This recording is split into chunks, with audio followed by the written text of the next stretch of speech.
Halo guys, welcome back to my YouTube channel. Oke, kali ini kita mau bahas untuk soal UAS kimia ya, yaitu untuk kelas 11.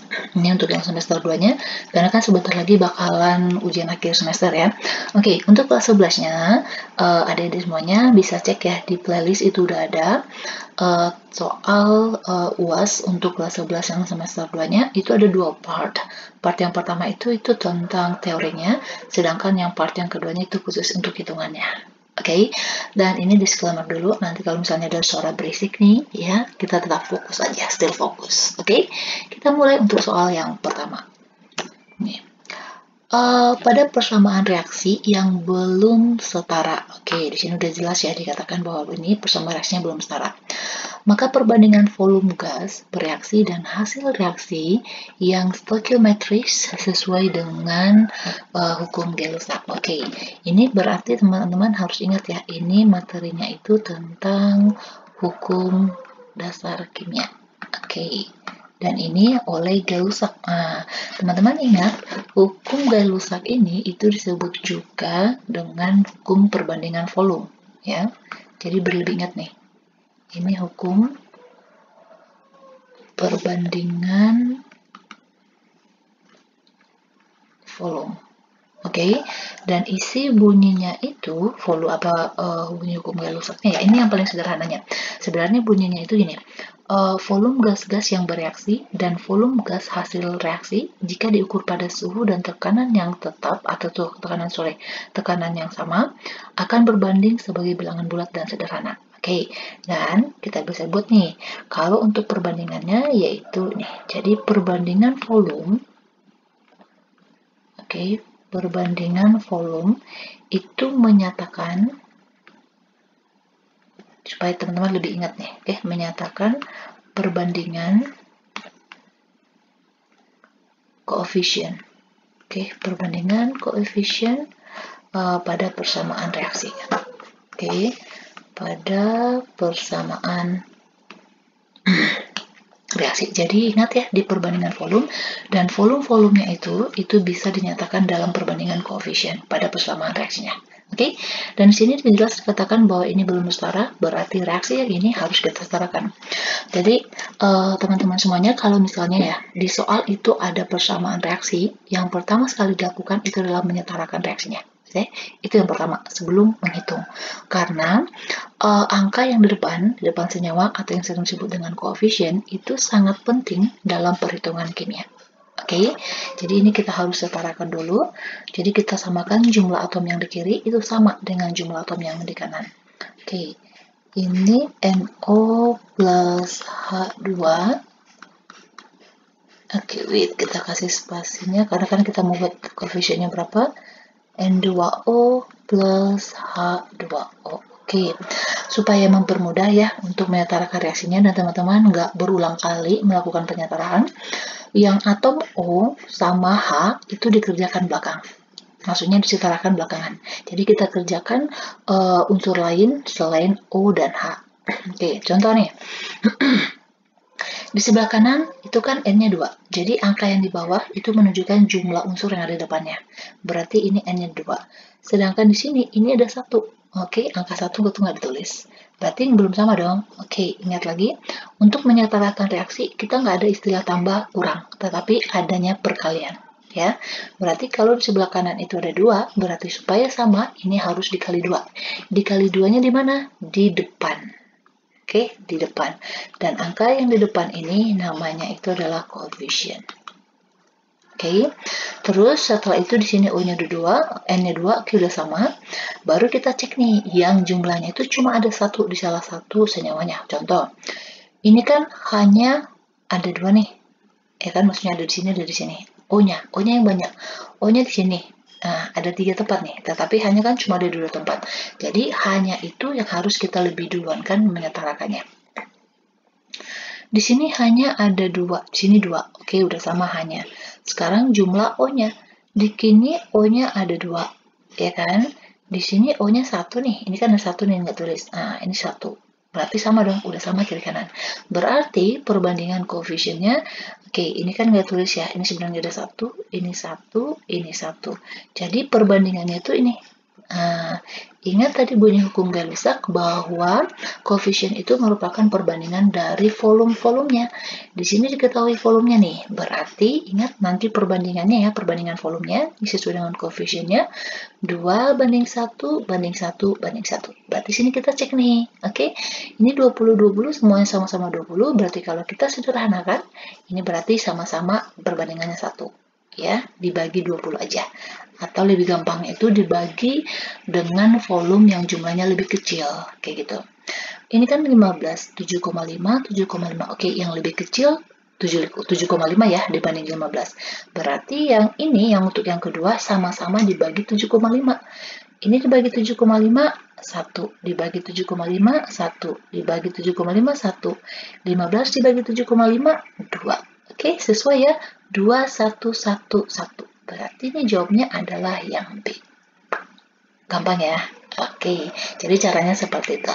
Oke, next nomor 2. Nih, ini masih tentang hukum dasar. Tetapi ini perbandingan. Nah, teman-teman ingat, kalau dia perbandingan tetap, oke, ingat siapa itunya? Hukum siapa? Oke, good. Yaitu Peirce. Oke, Peirce ini mengatakan bahwa perbandingan massa, oke, saya tulis deh, ini perbandingan massa unsur-unsur dalam suatu senyawa, oke, dalam suatu senyawa adalah tetap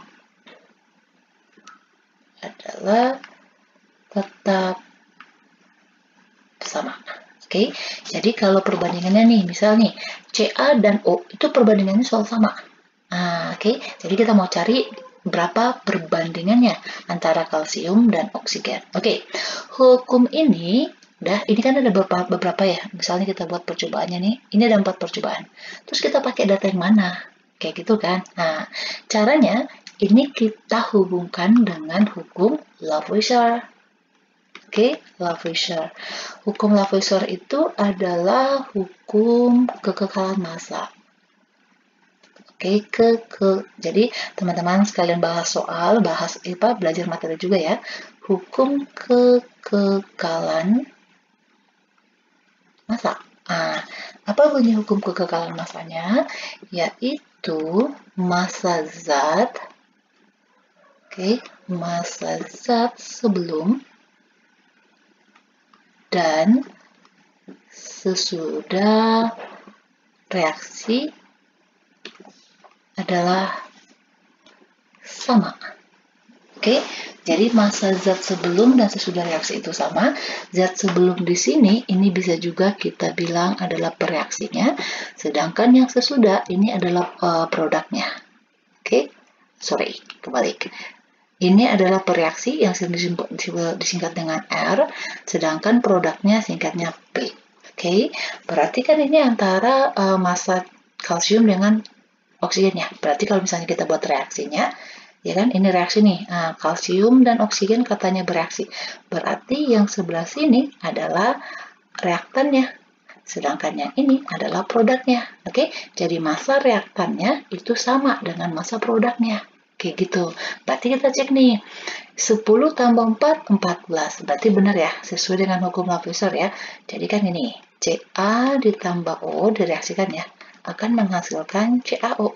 Kalau sesuai dengan hukum Lavoisier, maka jumlahnya ini, yang di reaktannya, kalau yang dijumlahin, dengan jumlah ini, itu massanya sama. Ini yang disebut dengan hukum kekekalan massa. Oke, jadi kalau kita lihatnya di soal, ini ada 10, ini ada 4, berarti kalau kita jumlahin, jumlahnya 14. Ya kan? Berarti kita pakai data yang nomor 1. Data nomor 2 bisa juga, yang kedua nggak bisa ya. Ini bukan 17, kalau yang 17 baru bisa. Ini nggak, oke? Jadi yang data yang pertama. Berarti ini kita sederhanakan. Karena kan yang diminta adalah perbandingannya. Berarti sama-sama dibagi 2 ya, supaya lebih bisa sederhana. Ingat, untuk menyederhanakannya harus bilangan bulat ya, jangan pakai yang koma atau desimal kayak gitu. 10 dibagi 2 berarti 5, 4 dibagi 2 berarti 2. Berarti perbandingannya adalah 5 banding 2. Jadi jawabnya adalah yang E. Oke, next lagi. Apa nih? Unsur A dan B membentuk dua macam senyawa. Kalau dia dapat membentuk dua macam senyawa, itu adalah hukumnya siapa? Oke, good. Dalton. Oke, nih, jadi ada dua unsur, itu bisa membentuk dua senyawa atau lebih dari dua, atau bisa juga 3, 4, oke, jadi kuncinya di situ ya. Jadi ada dua unsur yang kalau dia bereaksi atau membentuk senyawa, itu akan bisa membentuk dua macam senyawa, bisa lebih atau enggak. Tadi kan kalau pros, itu senyawanya satu, gitu, tapi perbandingan unsur yang berikatan itu bakalan sama untuk membentuk senyawanya. Kayak gitu ya. Ini adalah hukumnya Dalton. Nah, hukum Dalton itu sering disebut juga dengan hukum perbandingan berganda. Oke. Hukum perbandingan berganda. Oke, yang bunyinya itu ya. Jadi jika dua unsur yang saya tadi ya nih. Jadi jika dua unsur misalnya A dan B ini dapat membentuk lebih dari satu macam senyawa. Oke, misal ya, ini bisa membentuk AB, bisa membentuk AB2, atau bisa membentuk A2B3. Oke, itu berarti kan bisa membentuk lebih dari satu senyawa. Maka, perbandingan massa salah satu unsur yang berikatan dengan unsur lain yang sama itu merupakan bilangan bulat dan sederhana. Oke, berarti kalau ini ada dua senyawa ya, kita buat dulu nih.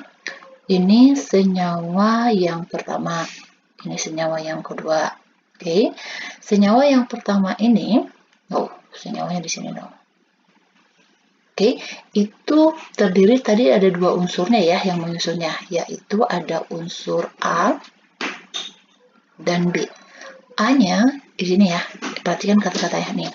Senyawa satu itu mengandung 25 unsur A, berarti di sini 25%. Oke, ingat totalnya itu kalau jumlah dalam bentuk persentase itu 100% ya. Berarti kan kalau ini 25%, berarti B-nya 75%. Oke, dan senyawa 2 itu mengandung 20% A. Berarti di sini 20%. Supaya ini totalnya 100, berarti kan ini 80%. Ya kan?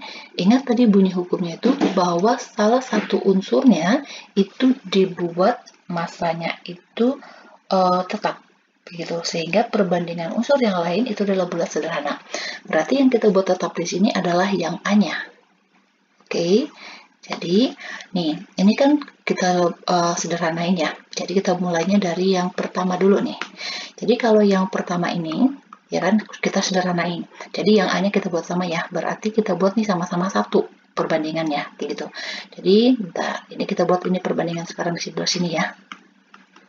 Berarti kalau ini kita buat 1, berarti sama-sama dibagi 25% dong. Berarti ini 1. Oke, berarti karena ini dibagi 25%, berarti ini harus sama. Ya kan? Berarti 75 dibagi 25, itu sama dengan 3. Kalau yang ini, berarti ini kan kita buat 1. Berarti ini harus dibagi 20 dong. Sesama 20 ya. Berarti ini juga dibagi 20. 80 dibagi 20 berarti 4. Oke, ini yang tadi yang kita buat sama. Yang ditanya itu adalah perbandingan massa unsur B-nya, berarti yang ini dia, 3 banding 4. Jadi jawabnya adalah yang E. Gampang ya? Oke, next lagi. Sebanyak 20 liter, sebanyak 20 liter gas nitrogen bereaksi dengan gas hidrogen. Yang ditanya adalah volume gas amonianya. Pertama, kita buat dulu ya persamaan reaksinya. Berarti ini N2 ditambah H2 akan membentuk NH3 amonia. Ingat, langkah yang pertama yang harus dilakukan adalah setarakan reaksi. Setarakan persamaan reaksinya. Sebelum kita menghitung, kita harus setarakan dulu. Di sini N-nya ada 2 nih, di sebelah kiri. Berarti ini baru 1 ya, berarti ini kita kali 2. Sekarang di sini hanya 2 kali 3 ada 6. Nah, di sini baru 2, berarti ini dikali 3. Oke, ini udah setara. Setelah itu, di sini diketahui ada volumenya si nitrogen itu 20 liter. Oke, ini. Jadi ini volumenya diketahui adalah 20 liter. Yang ditanya adalah berapa volume gas dari amonia. Oke, ini yang ditanya volumenya berapa. Oke, teman-teman ingat ini bunyi hukum siapa? Good job. Ini bunyi hukumnya Gay-Lussac, ya kan? Perbandingan volume. Oke, jadi ini kan ada 1 di sini. Ini 3, ini 2. Jadi untuk yang koefisiennya 1, ternyata nilai volumenya itu adalah 20. Berarti kalau koefisiennya 2, berarti berapa? Good, 40 liter. Oke, bisa. Kalau misalnya ditanya 2 berapa? Satunya kan 20, berarti untuk 3-nya good, 60 liter. Atau teman-teman bisa juga menggunakan perbandingan koefisien. Oke, nih. Bisa juga menggunakan perbandingan koefisien. Nanti ini bisa berlaku kalau misalnya angkanya itu dia nggak bagusnya, angkanya itu nggak bagus, maksudnya nggak gampang untuk dicoret-coret lah, atau misalnya untuk dihitung. Bisa menggunakan perbandingan koefisien. Oke, caranya nih, yaitu kita kan mau cari yang volume ya. Ini juga bisa untuk cari mol, bisa juga. Oke, bisa untuk mol, bisa volume juga bisa. Jadi kita kan tadi mau cari volumenya si amonia ya. Jadi mau cari volumenya si amonia. Amonia ini kan yang kita cari. Nah, berarti karena amonia yang kita cari, koefisiennya dari amonia yang di atas. Kayak gitu. Dibagi, oke, yang sudah diketahui volumenya siapa? Nitrogen. Berarti di sini koefisiennya dari nitrogen. Dikali, karena kita cari volume, berarti di sini dikali volume dong. Ya kan, nggak mungkin nih yang kita cari volume, kita kalikan dengan mol. Nggak mungkin. Berarti di sini kali volume dari siapa? Volume yang sudah diketahui, yaitu volume dari nitrogennya.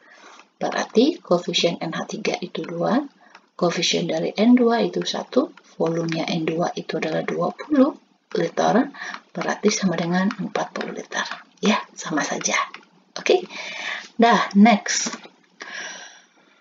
Di antara berikut ini yang tidak.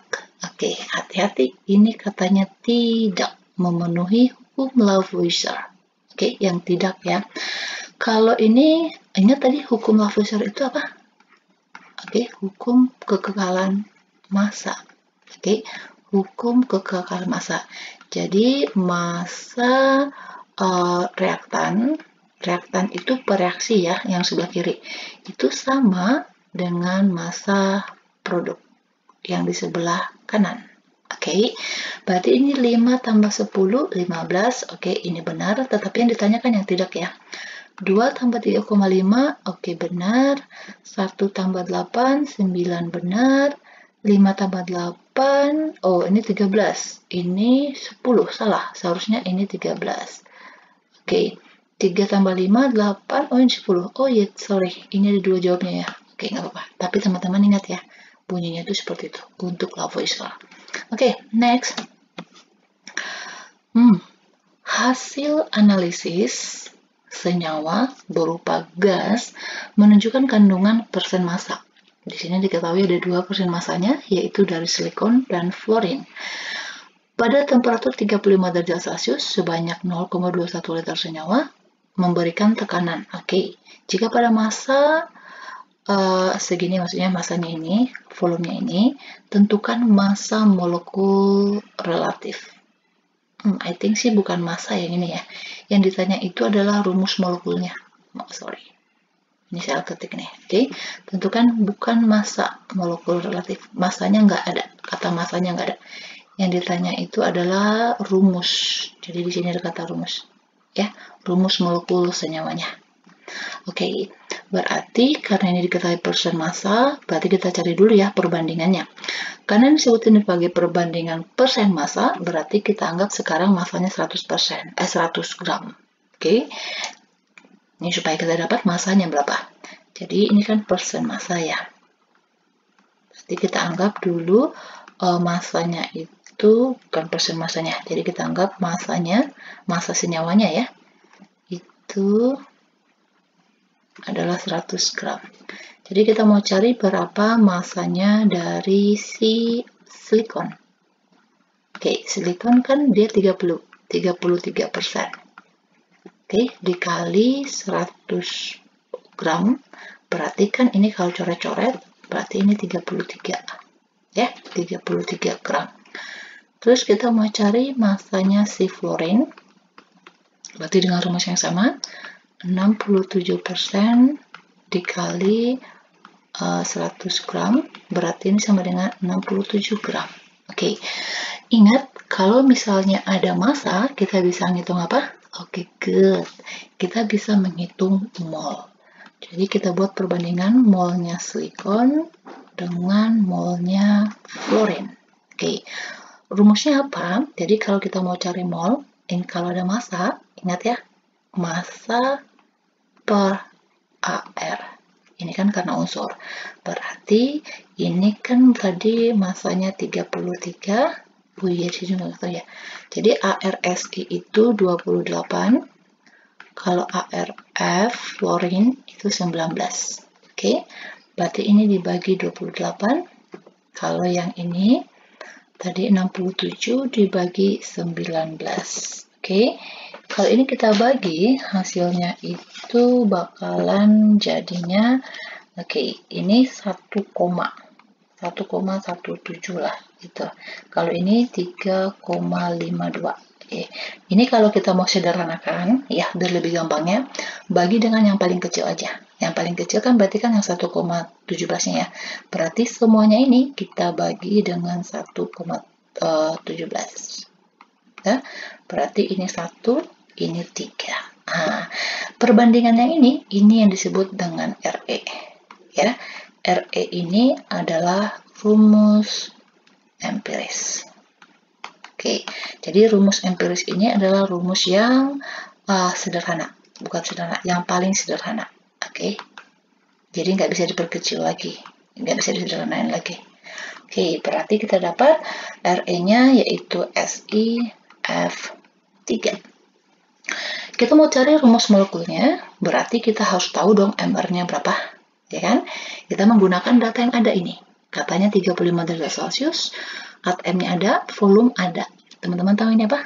Oke, karena ini gas juga ya, berarti ini adalah persamaan gas ideal. Ya, persamaan gas ideal. Apa rumusnya? Oke, good, masih ingat. PV sama dengan nRT. Oke, kita kan harus cari mol dulu ya, karena kan kita nggak tahu masanya. Berarti, bukan massa MR-nya, supaya kita nanti bisa ngitung MR. Berarti kita cari molnya, berarti PV per RT. Oke, tekanannya tadi diketahui 1,7,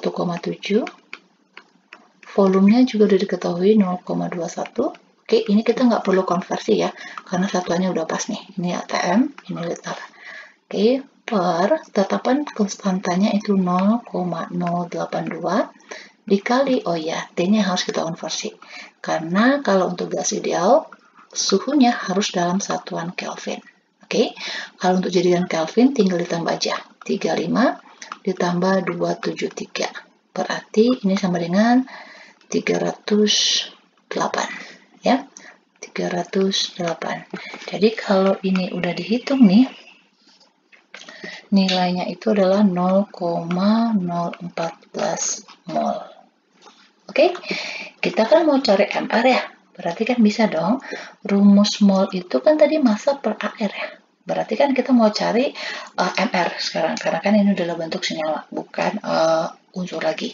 Berarti untuk mencari MR-nya itu sama dengan massa per mol.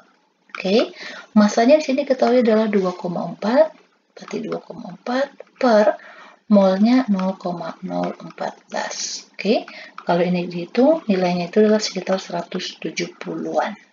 Oke, dapat MR nih, kita udah dapat RE-nya. Ya, ini tadi RE.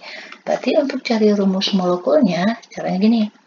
RE, oke, ini buat dalam kurung, N sama dengan nilai MR-nya.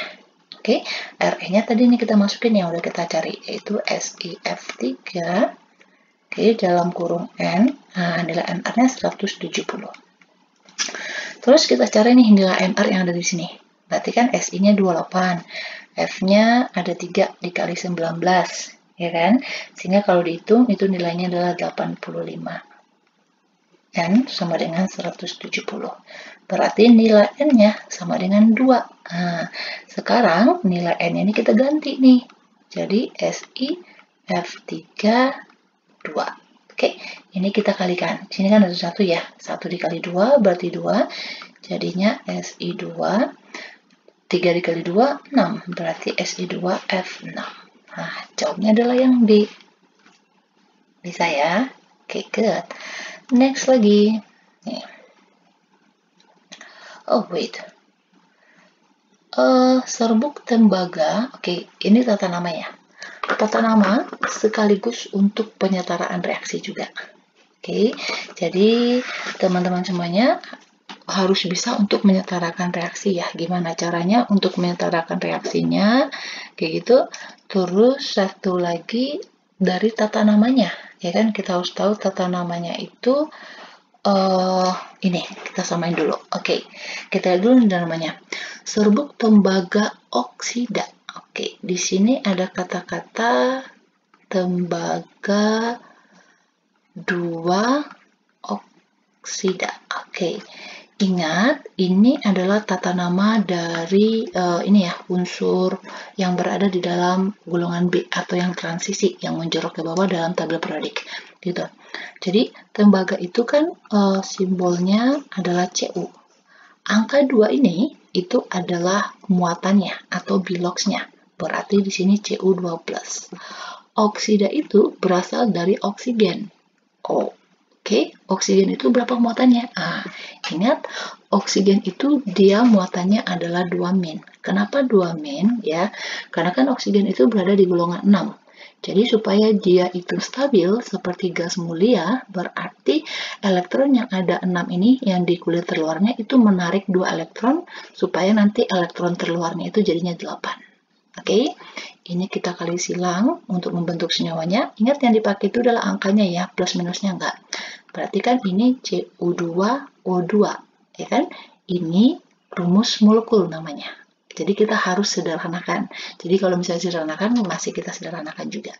Berarti sama-sama dibagi 2 ya. Berarti jadinya ini CuO. Oke? Jadi kita buat reaksi dulu. Kita udah dapat CuO. Sekarang kita bisa eliminasi. Yang A salah, ini Cu2O, ini juga Cu2O, ini juga Cu2O. Berarti sekarang pilihan kita sekarang adalah antara C dan D. Oke? Terus dalam membentuk oksidasi larut di dalam asam klorida. Oke, kalau asam klorida, ya asam klorida, nih buat namanya, asam itu selalu diidentik dengan H, ya. H+. Kalau klorida dari kata klor, itu klorin dari golongan 7. Dia muatannya Cl-, karena kan lengkap 1 elektron. Ini sama-sama 1, jadinya itu adalah HCl. Oke, berarti ini plus HCl. Setelah itu katanya membentuk tembaga 2 klorida. Kalau dia tembaga 2 klorida, oke, nih, ingat tadi angka ini bakalan itunya ya, muatannya ya. Nih, biloxnya. Klorida kan tadi Cl-. Nah, kali silang nih. Berarti Cu ini kan 1. Nah, 1 Cl, 2-nya di sini. Jadi CuCl2. Nah, dari sini sih udah kelihatan ya. Ini CuCl aja. Nah, ini dia. Jadi jawabnya adalah yang D. Ya, dan membentuk air. Air kan rumus kimianya adalah H2O. Ingat, kalau ada persamaan reaksi harus disetarakan. Ini kan Cl-nya ada 2, ini baru 1, ini dikali 2. Ini baru sama. Oke, bisa ya? Next lagi. Nih. Masih penyetaraan reaksi, tapi ingat ya dari ada tata namanya. Senyawa kalium nitrat. Oke, kalium itu adalah golongan yang berada di golongan 1. Nah, unsur yang berada di golongan 1 itu adalah K+. Nitrat itu adalah ion poliatom. Oke, dan ion poliatom nitrat itu adalah NO3-. Dan ini nggak bakalan berubah. Nitrat itu selalu seperti ini. Ya, ion nitrat. Jadi ini kali silang, sehingga nanti senyawanya itu adalah KNO3. Oke, ini yang katanya itu bahan baku. Ini diperoleh dari apa nih? Dinitrogen pentaoksida. Oke, teman-teman ingat, kalau ada kata-kata awalan di ini kan menunjukkan jumlahnya 2. Penta itu menunjukkan jumlahnya 5. Ya, kalau ada kata-kata seperti ini nih, menunjukkan jumlahnya, ini tata namanya itu adalah kovalen. Oke, kalau untuk buat senyawanya sih gampang aja, ikutin aja. Berarti di sini nitrogen di nitrogen, berarti N-nya ada 2. Ya kan? Pentaoksida, oksida itu tadi kan oksigen ya, berarti O jumlahnya ada 5. Ini dia. Oke, direaksikan dengan kalium hidroksida. Kalium hidroksida, kalium itu tadi kan K+. Oke, hidroksida itu adalah OH-. Ya, jadi hidroksida itu adalah ini. Hidroksida itu OH-. Oke, jadi kalau ini digabung jadinya KOH. Di sini KOH. Tadi kan hasilnya adalah KNO3. Nih. Terus udah selesai tuh. Apalagi reaksinya? Ini oke, semuanya ada H2O-nya. Oke, kita buat H2O-nya. Udah, berarti kita bisa eliminasi. Bisa. Ini ada Ca, kita perlunya K. Berarti B sama C itu salah. Oke, sekarang kita tinggal reaksikan. Oke, di sini N-nya ada 2, ini baru 1, berarti ini kita kali 2. Di sini K-nya 2, ini baru 1, ini kita kali 2. Oke, O-nya di sini 5, di sini 2, oke, total 7. Di sini 6, oke, udah sama. Berarti N2O5 ditambah 2 KOH. Oke, jawabnya yang A. Bisa ya? Oke, next lagi. Nih, salah satu proses pembuatan fosfor. Ini berarti persamaan reaksi ya. Oke, ini persamaan reaksi atau penyetaraan reaksi.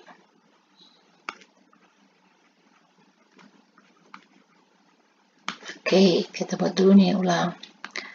Ca3PO4 2 kali. Ini ditambah dengan SiO2 tambah C, jadinya CaSiO3 plus P4 ditambah CO. Oke. Ingat kalau untuk menyetarakan reaksi ya, tadi atom O dan H itu dikerjakan belakangan. Berarti kita kerjakan unsur yang lain dulu. Oke, yang jumlah itu cuma ada 2. Maksudnya 2 itu satu di sebelah kiri, satu di sebelah kanan. Jadi dia nggak banyak tempatnya di senyawa. Oke, di sini CA-nya 3. Ya kan? Indeksnya ini ada 3 nih.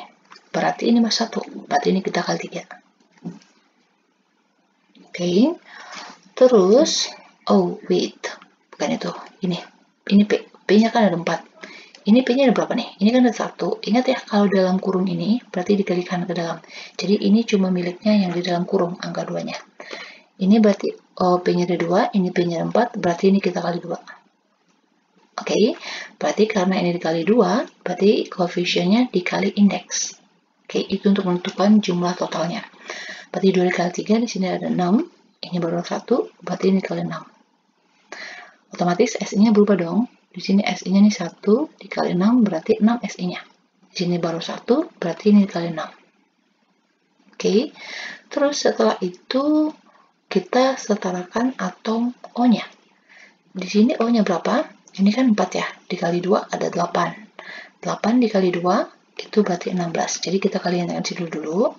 Ya, ini 8, baru nanti dikalikan ke depannya. Jadinya totalnya 16. Sedangkan kalau di sini 2-nya dikali 6 aja. Berarti ini 12. O-nya ya, ini untuk jumlah O. Berarti totalnya ini adalah 28. Terus di sini ini koefisien dikali indeksnya ini 18. Kita mau 28. Berarti O di sini cuma ada di sini kan yang ada. Berarti ini harus 10. supaya sama kiri kanan. Ini indeksnya 1, berarti ini kita harus kali 10. Nah, C-nya di sini 10, ini baru 1, berarti ini kali 10. Selesai. Berarti yang ditanya adalah yang A, A-nya yaitu 2, berarti ini kita salah. Terus yang apa lagi? Yang C. Yang C-nya, yang CA ada 6. Oh, ini udah jelas. Berarti jawabnya yang E. Sedangkan yang D-nya, yang CO itu ada 10. Berarti jawabnya ini ya. Oke, bisa ya?